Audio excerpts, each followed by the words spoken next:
Marami ngang nagme-message sa akin dahil gusto nila ipahanap yung asawa nila at yung kabit ng asawa nila dito sa Taiwan. Halos linggo-linggo nga ay nakakatanggap ako ng mga ganitong message kaso hindi ko naman sila matulungan dahil malawak at malaki ang Taiwan. Minsan nga ay nagsisend sila ng picture ng asawa nila na kasama yung kabit nila dito sa Taiwan. Naaawa nga ako sa mga asawa na nasa Pilipinas at pamilyang nasisira dahil sa mga kabit. Kaso hindi ko naman sila matulungan dahil hindi naman malawak ang connection ko dito at ako din mismo naghahanap din ng kabit.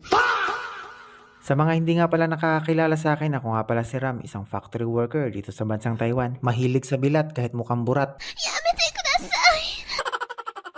At ang teknik nga pala na ginagawa ng kabit dito sa Taiwan ay naglalak sila ng profile at ginagawang private pero yung mga bilat nila nakapublic naman. At isa nga pala sa mga napapansin ko sa mga kabit ay nag-uumpisa yung mga pangalan nila sa J. Kagaya na lang ni Jennifer, Jonah, Joanne, Janice, Jonalyn, Jeneline, Jocelyn. At pati na rin pala yung may May, Grace, Ann at Lynn sa pangalan. Ginagawa mo.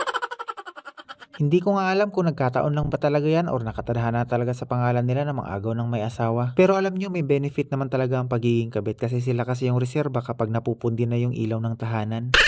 Tsaka kailangan din talaga ng pukpok kapag medyo marupok na yung haligi ng tahanan. Dati nga ay meron akong katrabahong babae dyan sa Pilipinas at iniwan din siya ng asawa niya. Hindi ko naman din masisisi yung lalaki kasi yung bunga nga din naman kasi ng babae kala mo speaker. Sabi? Sabi daw! Kaya magsilbi na sana tong aral na hindi dapat minamadali ang kasal. Hindi porkit kasi nabimbang ka lang ay magpapakasal ka kaagad. Pwede naman magsalasal. Kaya kung ako sa inyo, pumili kayo ng tao na makakasama nyo na panghabang buhay. Yung marunong makontento at sasamahan ka hanggang sa hukay. At para malaman mo na matino yung lalaking mahahanap mo, piliin mo yung may pangalan na nag-uumpisa sa letter R. Kasi sila yung reliable, responsible, at higit sa lahat mabango ang bolbol. At iwasan nyo pala yung mga pangalan na Daniel, JR, James, at Jan dahil mga kupal yan.